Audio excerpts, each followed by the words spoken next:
suppose you want to know what happened to me. I don't want to push you, but... George? Riots are spreading. Not just in Londinium, across the whole country. People are fighting for you. If there was ever a chance, it's now. It's not going to last. But, like you said, we're not going to push you. I'm ready. We're going to take the castle. And we're going in the front door. Well, hello everyone. Hope you got out to the movies this week. Today, Grandma went to King Arthur and the Legend of the Sword,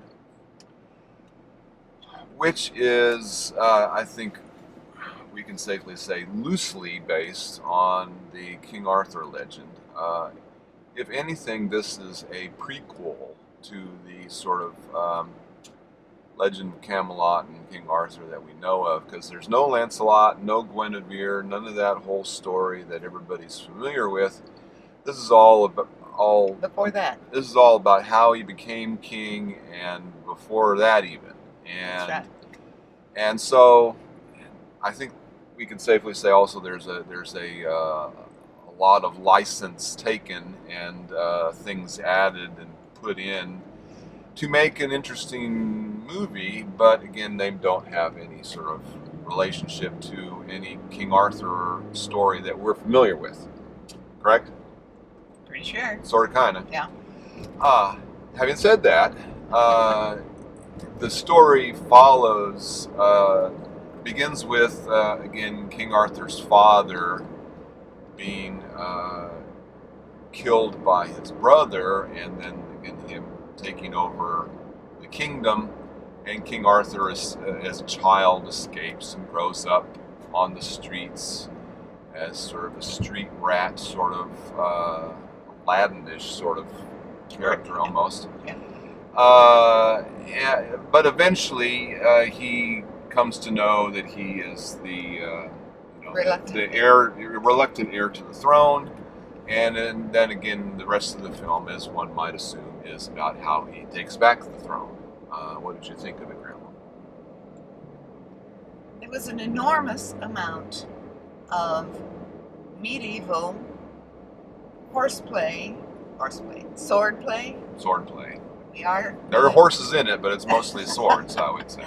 I know that it's important that Arthur accept the challenge of being their leader, and that the sword is very important in that leadership.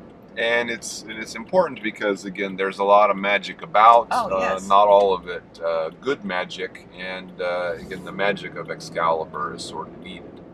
Yeah, the bad magic needs to be conquered by the good magic, so that the real people of England can evolve. So how did they do with all that, Grandma? I thought they did a very good job, although I thought that some of the swordplay was a little bit much. Mm-hmm. There was so much of it, Right. that it detracted, I think, from the story. I would have enjoyed a little more human interaction among the good guys, or even the bad guys, but a little more human interaction, because they were always 5 minutes of story, and then you'd have 10 minutes of swordplay again. I thought it was interesting that the story dealt with Arthur's reluctance to accept his role. He had these horrible memories of the bad magic and the terrible things that happened when he was just a child. The death of his father, he witnessed all these things, and he didn't have a whole lot of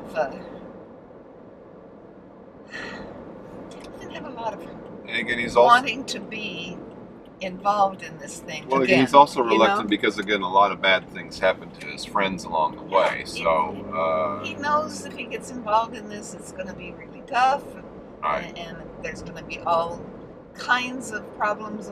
And that part of the story, I thought, was very clear. I enjoyed the film. You did. Yes, I did. I thought this is an interesting take on Arthur and the legend, of the sword, because we've heard about King Arthur and the Round Table and the Knights of the Round Table and how, they accomplished so much good in that period of history.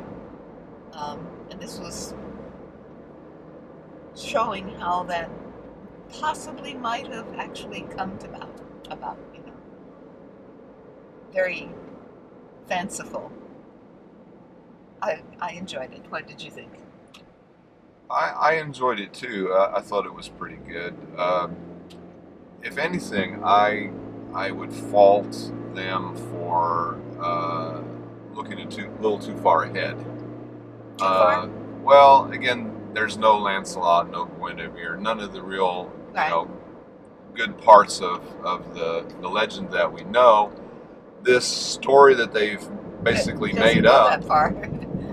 is fine. I mean, they did a good job, creating this world, creating the story, and the characters, and all the actors did a great job. The director did a great job of creating the world, and looks fabulous. And but it could almost be anybody else. It didn't have to be named King Arthur, in fact, to have this movie be an all-right sort of sword and sorcery sort of movie. Okay, I agree there. The fact that he's King Arthur is almost beside the point. It's not that essential to the story. I mean, they have Excalibur, sure. They have the Lady of the Lake. They have, a few little items here and there that, again, we maybe are familiar with, but it's not, in a way, really, the King Arthur story. It's almost a whole different story. Now, it's again, the film by itself is, again, there's lots of nice action, and it's exciting, and, you like the characters. The actors all do a great job. But, again, they're looking for it to be, sequels, and they're going to have more movies, and so they're just stretching it out. Now that we finally found the Round Table. Yeah, I mean, again, they're just stretching the story out over several movies. Do you think there's going to be more King Arthur movies?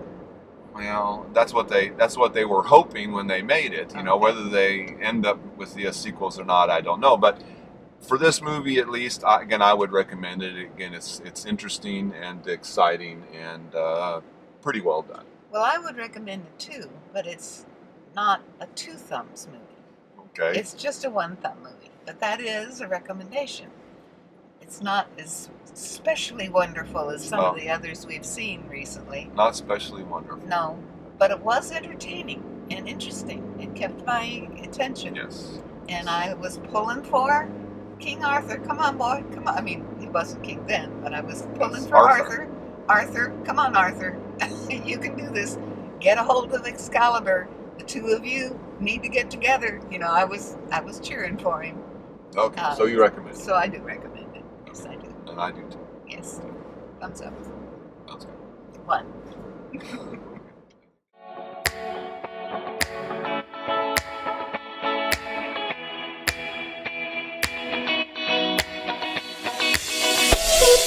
1.